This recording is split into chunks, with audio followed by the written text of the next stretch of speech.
Good morning साथियों। आज हम लोग रेलवे की परीक्षा में और अदर कंपटीशन में पूछे जाने वाले गणित के कुछ महत्वपूर्ण नंबर सिस्टम के बारे में बात करते हैं। तो उसमें से एक आता है द्विधारी संख्या प्रणाली, जिसे हम अंग्रेजी में बाइनरी नंबर सिस्टम कहते हैं। इससे क्वेश्चन लगभग हर एग्ज़ाम में, खास करके रेलवे के एग्ज़ाम में, चाहे वो ग्रुप डी हो या एनटीपीसी में हो, एक न एक क्वेश्चन पूछ देता है।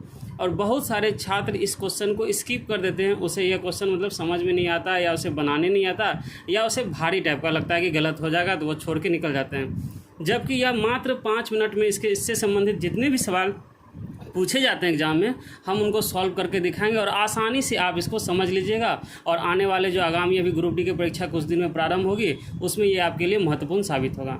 तो चलते हैं कि सबसे पहले कि द्विधारी संख्या प्रणाली होता क्या है। तो द्विधारी संख्या का मतलब द्वि मतलब होता है दो, जिसमें 0 और 1 का प्रयोग किया जाता है। यह जनरली कंप्यूटर के प्रणाली में देखने को मिलता है। क्वेश्चन पूछा गया था रेलवे के एग्जाम में कि द्विधारी में कंप्यूटर के क्षेत्र में 0 और 1 का क्या अर्थ होता है, यानी कि 0 और 1 का क्या काम होता है। तो हम लोग कंप्यूटर में 1 का मतलब होता है ऑन, ऑप्शन में रहेगा ऑन, ऑफ, और इस तरह से 4 ऑप्शन रहेंगे। और 0 का मतलब होता है ऑफ। तो ये हो गया कंप्यूटर के क्षेत्र में, ठीक है। तो वहाँ अगर पूछा गया कि 1 का क्या मतलब होता है, तो 1 का मतलब ऑन और 0 का मतलब क्या होता है, ऑफ। अब चलते हैं बाइनरी के सिस्टम में हम लोग क्वेश्चन पे सीधा। तो कहा जाता है क्या कि 29 को बाइनरी नंबर में लिखें। ये दशमलव प्रणाली में लिखा गया है 29, जो नंबर सिस्टम हम लोग प्रयोग करते हैं। इसको हमको लिख के दिखाना है बाइनरी में। तो इसको बहुत आसानी से आप समझिएगा, इसमें कुछ खास बात होता नहीं है। तो सबसे पहले आप 29 का एलसीएम जिस प्रकार से हम लोग लेते हैं उस प्रकार से लीजिएगा। ये रहा 29, इसका हम लोग लेते हैं एलसीएम। 2 से इसको डिवाइड करेंगे तो कितना टाइम में होगा, 14 दूनी 28 होता है। और शेष जो बचेगा उसके बगल में लिख दीजिएगा। 14 दूनी 28 हो गया, 29 में एक शेष बच गया। अब इस 14 को फिर से डिवाइड करेंगे 2 से, कितना बार में होगा, 7 बार में। और इस बार रिमाइंडर कितना बचेगा, शेष 0 बचेगा। अब इस 7 को 2 से डिवाइड करेंगे तो कितना बार में, 3 बार में। 3 दूना 6, शेष कितना बचा, 1 बचा। अब इस 3 को डिवाइड करेंगे 2 से, कितना बार में, 1 बार में। शेष कितना बचा, 1 बचा। और यह इस प्रकार से अब 1 बच गया। 1 को तो हम लोग डिवाइड करते ही नहीं है, तो हमारा उत्तर हो जाएगा क्या, 1। नीचे से लिखना है, यहाँ से 1, फिर हो गया 1, फिर हो गया 1, फिर हो गया 0 और 1। इसको ब्रैकेट में बंद करके यहाँ पे 2 लिख दीजिएगा। ये हुआ बाइनरी नंबर सिस्टम है। इसका उत्तर हो गया 1 1 1 0 और 1, यानी 1 1 1 0 एंड 1। ये हमारा उत्तर हो गया। एक और करते हैं। इसी प्रकार 129 को लिखना है हमको, किसमें, बाइनरी में। तो 129 का हम लोग क्या लेंगे, एलसीएम लेंगे। ध्यान से देखिएगा, बस 5 मिनट आप दीजिएगा, आज बाइनरी सिस्टम का आप लोग का प्रॉब्लम ही खत्म हो जाएगा। इसमें कुछ नहीं है, सिर्फ समझने की बात है। अगर इसको हम 2 से डिवाइड करते हैं तो कितना टाइम में होगा, 64 दूना 128 होता है, बच गया 1। फिर इसको 2 से डिवाइड करेंगे तो 32 दूना 64 होता है, बच गया 0। फिर इसको डिवाइड करेंगे 2 से 16 टाइम में, ये हो गया मेरा रिमाइंडर, यहाँ भी 0 बचेगा। फिर 2 से करेंगे इसको 8 बार में, तो यहाँ भी रिमाइंडर 0। फिर 2 से करेंगे इसको 4 बार में, तो यहाँ भी रिमाइंडर 0। फिर 2 से करेंगे 2 बार में, यहाँ भी रिमाइंडर 0। और फिर 2 से करेंगे इसको 1 बार में, तो यहाँ भी रिमाइंडर मेरा क्या बचेगा, 0। अब इसको उल्टा लिखिए। उल्टा मतलब पहले लिखेंगे 1 यहाँ से, फिर 0 लिखते हैं। 1 2 3 1 2 3 4 5 6 0 है, तो 3 4 5 6 और यहाँ पे 1 है तो 1। इसको ब्रैकेट में बंद कर दीजिए। ये हो गया बाइनरी आंसर। कुछ है, कुछ नहीं है, सिर्फ आपको शेष फल का ध्यान रखना और इस 1 का ध्यान रखना, यहाँ मिस्टेक नहीं कीजिएगा। एक और कर लेते हैं 137 को।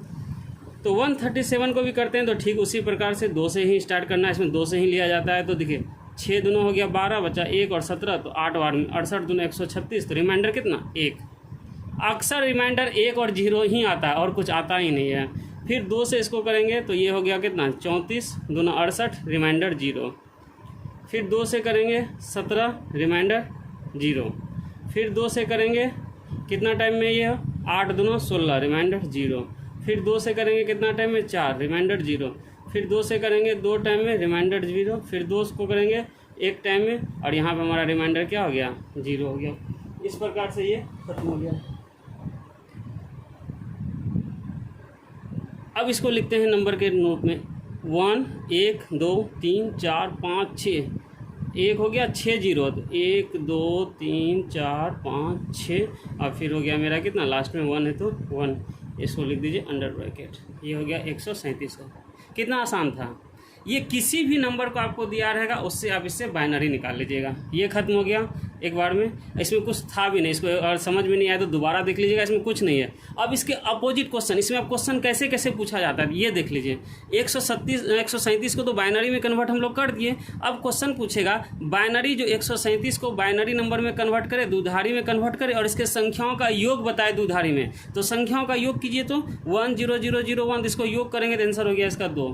क्वेश्चन पूछेगा अंतिम 4 डिजिट क्या होगा, अंतिम 4 डिजिट देख लीजिए। अंतिम 2 डिजिट क्या होगा, अंतिम 2 डिजिट देख लीजिए। प्रारंभ का 3 डिजिट क्या होगा, तो प्रारंभ का देख लीजिए। इसको घुमा घुमा के कई प्रकार से पूछा जाएगा। इतना कॉमन सेंस तो आप लोग लगा लीजिएगा। योग पूछेगा तो इसको जोड़ देंगे, योग पूछेगा इसको, अंतिम पूछेगा, प्रारंभ का पूछेगा, कुछ भी पूछेगा तो इससे हम लोग निकालेंगे। अब अगला क्वेश्चन के टाइप पे चलते हैं, टाइप 2 पे, जिसमें क्या दिया हुआ है, जिसमें दिया हुआ है कि आपको यहाँ पे बाइनरी में निकाल के दिया हुआ है, यानी कि बाइनरी संख्या आपको दे दिया गया है और क्वेश्चन में कहा गया है कि अब आपको कि इसको जो है कि नंबर सिस्टम में कन्वर्ट कीजिए। किसमें, यानी कि नंबर में जो 10 जिस नंबर से इस 137 को हम लोग बाइनरी में कन्वर्ट किए उस प्रकार अब ये नंबर आपको दिया गया है बाइनरी में, इसको नंबर में निकालना है। तो बहुत आसान है इसको भी निकालना। देखिए इसको हम लोग करते क्या है, इसको काउंट कीजिए, 1 2 3 4 5 6 7, टोटल 7 है ना, उसमें से 1 घटाकर पावर हमेशा लगाना है। तो जैसे 1 है तो 1 को हमको लिखना नहीं, हमेशा हम लोग 2 लिखते हैं, 2। और संख्या कितना है, 1 2 3 4 5 6 7, 7 है ना तो पावर कर दीजिए 6, फिर प्लस। 0 पे तो पावर रख के कोई फ़ायदा नहीं है, तो 0 को हटाते चलेंगे। अब चलेंगे इस 1 पे, तो 1 2 3 4 5, 5 है तो 2 पर पावर हो जाएगा 4, फिर प्लस। यहाँ पे 1 है, इसका मतलब यहाँ पे 2 पर पावर कितना, 1 2 3, इस पर पावर कर दिए 3। फिर चलते हैं, 0 हटा दीजिए, 2 पर पावर 1 और 0 है तो 0 का कुछ नहीं करना। अब इसको ऐड कर दीजिए सबको। 2 पर पावर 6 का मतलब कितना होता है, तो 2 पर पावर 6 का 2 4 8 16 32 64, कितना होता है 64। 2 पर पावर 4 का वैल्यू कितना होता है, 2 4 8 16। 2 पर पावर 3 का वैल्यू 8, 2 पर पावर 1 का वैल्यू 2। सबको जोड़ दीजिए, 8 2 10 26 26 4 30 और 60, इसका आंसर हो गया 90। जब आप 90 को बाइनरी में तोड़िएगा तो इस प्रकार आएगा। तो बाइनरी को दिया होगा, उसको नंबर में निकालना है, तो ये आ गया मेरा 90। यहाँ लिखा हुआ 110 110, यानी 110 नहीं, इसको 110, इसको बाइनरी में लिखना है। तो वही करते हैं, 1 2 3, तो यानी कि 2 पर पावर हो गया 2, 1 घटा के, प्लस 1 और 2 है तो 2 पर पावर हो गया 1 और 0 का कुछ नहीं करेंगे, तो 2 दूना कितना हो गया 4 और प्लस हो गया 2 पर पावर 2 का वैल्यू 2, तो 4 और 2 6 आंसर हो गया। यहाँ पर लिखा हुआ 1001, इसको आप लोग भी प्रैक्टिस करते चलिए, साथ में 1 है तो इसका 2 हो गया और 1 2 3 4 है तो 4 है तो इसको पावर कर देंगे 3। यहाँ पे देखिए 0 0 कुछ नहीं, अब बचा तो ये 2, अकेला मेरा 1, यहाँ लिखेंगे 2। अब देखिए 1 घटा के बोले थे ना, तो 1 में घटाएंगे 1 तो बचेगा क्या 0, तो 2 पर पावर 0। 2 पर पावर क्यूब का मतलब आता है 8 और 2 पर पावर किसी भी नंबर पर अगर 0 पावर होता है तो उसका वैल्यू होता है 1, याद रखिएगा। किसी भी नंबर पे पावर अगर 0 हो तो उसका वैल्यू होता है 1, तो 8 + 1 = 9, इसका आंसर हो गया। ये हो गया। अब कुछ थोड़ा सा और स्टैंडर्ड क्वेश्चन जो दिया जाता है कभी कभी, जैसे ये दिया है बाइनरी में डिजिट, इसको इसका वैल्यू निकालिए, फिर इस माइनस इसका वैल्यू निकालिए और दोनों को माइनस कर दिए। कोई बात नहीं है, हम लोग को नंबर निकालने पता चल गया कैसे निकालते हैं, तो उसको कर लेते हैं। 1 2 3 4 5, 5 है तो यानी कि 2 पर पावर 4, 1 2 3 4, 4 है तो इसका मतलब 2 पर पावर 3, इसको 0 को हटाइए। यहाँ पे 2 है तो 2 है तो पावर 1 और यहाँ पर 1 है तो इसका मतलब हो गया 2 पर पावर 0, माइनस यहाँ पे कितना है 2 पर पावर हो जाएगा 2 और ये प्लस में हो जाएगा 2 पर पावर 0। इसका वैल्यू होता है कितना 16 + 8 + 2 + 1 माइनस 2 का वैल्यू 4 और इसका वैल्यू हो गया 1, तो 16 और 8 कितना हो गया 24, 24 2 26, 26 1 27, माइनस है तो माइनस 4 और 1 5, इसका आंसर हो गया 22। इसका आंसर आ गया कितना आपका 22। उम्मीद है आप लोग को दिख रहा होगा, समझ में आ गया होगा यहाँ तक। इसका आंसर कितना आ गया 22। अब इसको निकालते हैं। 1 2 3 4 5, 5 है तो 2 पर पावर कितना हो गया 4, प्लस यहाँ क्या 4 है तो 2 पर पावर 3, ये हो जाएगा 2 पर पावर 1, ये हो जाएगा 2 पर पावर 0, प्लस है तो प्लस कर देंगे। और फिर उसी तरह इसको 2 पर पावर कितना हो गया 2, और यहाँ पे हो जाएगा 2 पर पावर 0। 2 पर पावर 4 का वैल्यू होता है कितना 16 प्लस 8 प्लस 2 पर पावर 1 है तो 2 हो गया, 2 पर पावर 0 है तो 1 हो गया। अब बीच में प्लस है तो इसको प्लस कर देंगे। 2 पर पावर इतना है तो 4 हो गया, इसका वैल्यू हो गया 1। सेम बात हो गया, इसका वैल्यू जितना आया था सेम क्वेश्चन था तो इसका भी वैल्यू 16 8 24 2 26 1 27 5 32, इसका आंसर हो गया कितना 32। वहाँ घटाने बोला था तो 22 आया, यहाँ जोड़ने बोला है तो 32 आएगा। उम्मीद है कि ये समझ गए होंगे। अब इसी में आपको ढेरी टाइप का दिया रहेगा, यहाँ पे मल्टीप्लाई दिया रहेगा, यहाँ पर प्लस दिया हुआ, यहाँ डिवाइड दिया रहेगा, यहाँ पे कुछ भी दिया रहेगा, आप नंबर निकाल के आराम से बना सकते हैं। नेक्स्ट हमारा टाइप का सवाल है एक डिविडेंड का भी है, तो देख लीजिए इसको भी। तो इसको भी सबसे पहले हम लोग क्या करेंगे कन्वर्ट करेंगे। तो यहाँ डिवाइड में है ना, इसको सबसे पहले कन्वर्ट करेंगे तो क्या हो जाएगा 1 2 3 4 5, 5 है तो 2 पर पावर 4, 2 पर पावर 4 का वैल्यू होता है कितना 16। फिर ये है 4 है तो यानी हो जाएगा 3, 2 पर पावर 3 हो गया। और ये लास्ट में 1 है तो 2 पर पावर क्या हो जाएगा 0 हो जाएगा। उम्मीद है कि समझ दिख रहा होगा और समझ में भी आ रहा होगा आप लोगों को। ठीक है यहाँ तक। अब आते हैं नेक्स्ट, यहाँ डिवाइड है तो डिवाइड, ये 2 पर पावर कितना है यहाँ पे 2 हो जाएगा, और ये हो गया आपका 2 पर पावर 0। अब देखिए यहाँ पे 16 और 8 कितना हो गया 24, 24 और 1 कितना हो गया 25। 2 का पावर कितना 2 4, और 2 पर पावर 0 का 1, 4 और 1 5, कटा दीजिए, इसका आंसर आ गया 5, खत्म हो गया। मल्टीप्लाई में है, इसको आप लोग खुद भी कर सकते हैं। 2 पर पावर कितना हो जाएगा 2, 2 4 1 5 यानी 4, 2 पर पावर 4 का वैल्यू होता है 16, और 1 है यहाँ पे तो 2 पर पावर 0 का वैल्यू कितना हो गया 1, तो 16 और 1 इसको हम डायरेक्ट लिख देते हैं यहाँ पे 17। कितना लिख देते हैं 17 मल्टीप्लाई 1 2 3, 2 पर पावर 2, 2 पर पावर 2 का वैल्यू होता है 4, 17 चौकी 68, खत्म। ये हो गया आपका समाप्त। अब कुछ नोट दिए गए हैं, तो नोट में देख लीजिए क्या नोट दिया गया है। नोट में लिखा हुआ है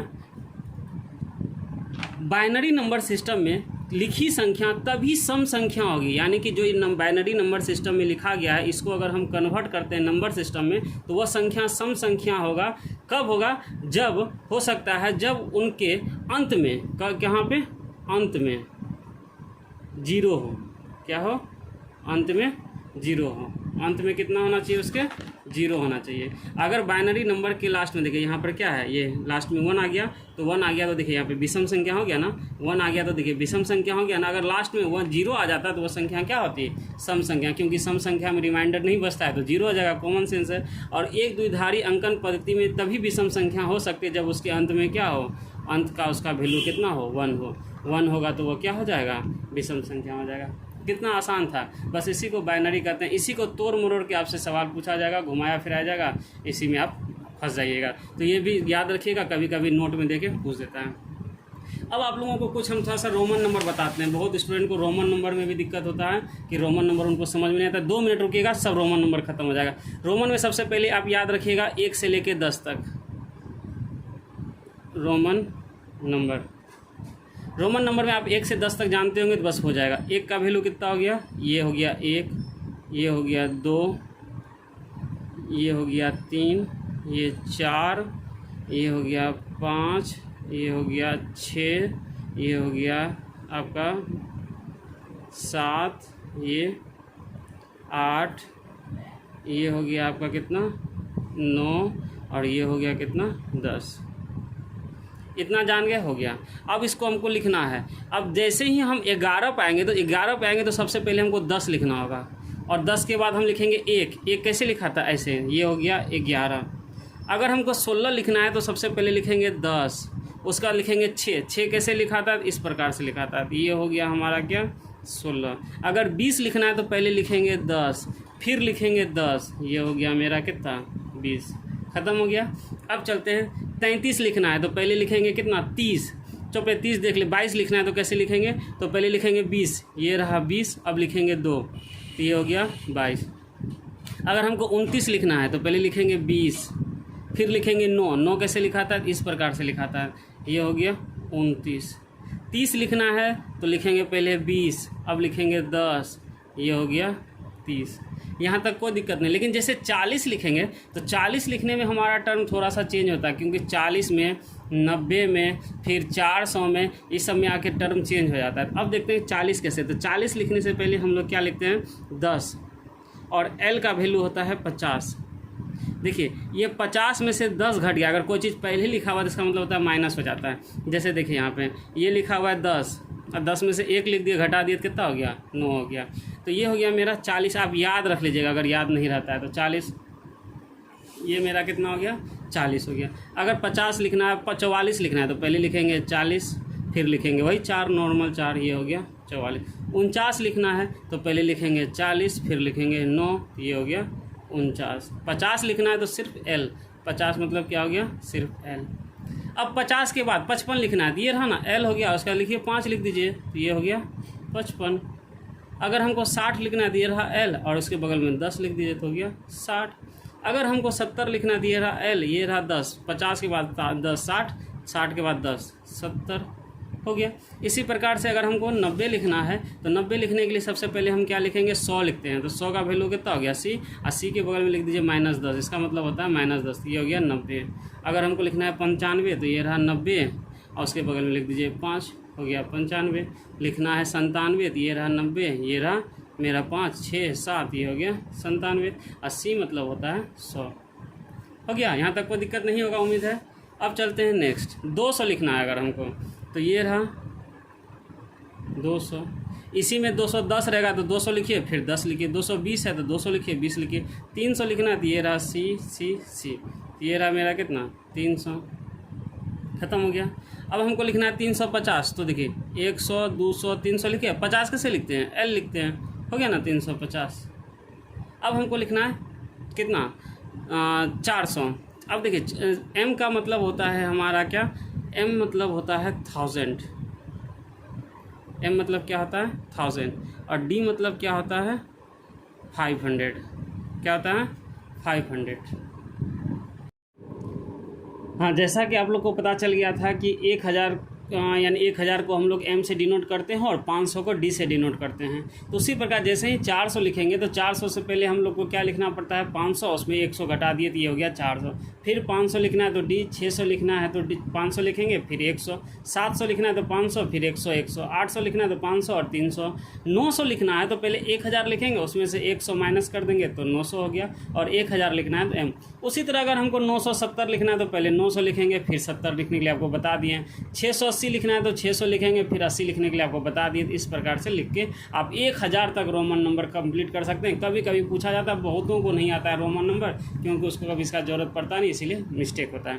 अब यूट्यूब वाले में आते हैं, उसमें भी नंबर से संबंधित क्वेश्चन पूछा जाता है। जैसे यूट्यूब पे आप लोग देखते होंगे 1000 को हम लोग लिखते हैं K, कितना लिखते हैं K, यानी अगर K लिखा हुआ तो इसका मतलब हो गया 1000। अगर वहाँ पे लिखा हुआ 1 लाख तो उसको लिखते हैं हम लोग 100K, कितना लिखते हैं 100K। अगर 10 लाख लिखा है तो 1 मिलियन, याद रखिएगा 1 मिलियन का वैल्यू 10 लाख होता है, ठीक है।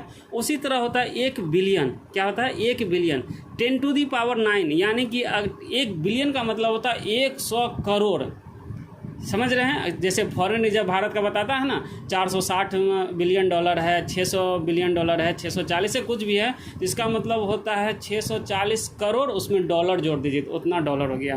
तो उसी प्रकार 1 बिलियन का वैल्यू होता है 10⁹, कितना होता है 10⁹, यानी कि 100 करोड़ को हम लोग क्या कर देंगे, यानी 1 करोड़ को 100 से गुना कर देंगे तो 100 करोड़ को हम लोग क्या लिखते हैं बिलियन। इकाई, दहाई, सैकड़ा, हज़ार, 10,000, लाख, 10 लाख करोड़। 1 करोड़ को हम लोग 100 से गुना कर दिए, कितना हो गया 100 करोड़। 100 करोड़ को हम लोग पावर में लिखेंगे। कई बार क्वेश्चन में पूछा गया है 1 बिलियन का वैल्यू कितना होता है 10⁹ होता है। चलिए फिर मिलते हैं अगले वीडियो में कुछ रोचक तथ्यों के साथ, तब तक के लिए बाय, टेक केयर।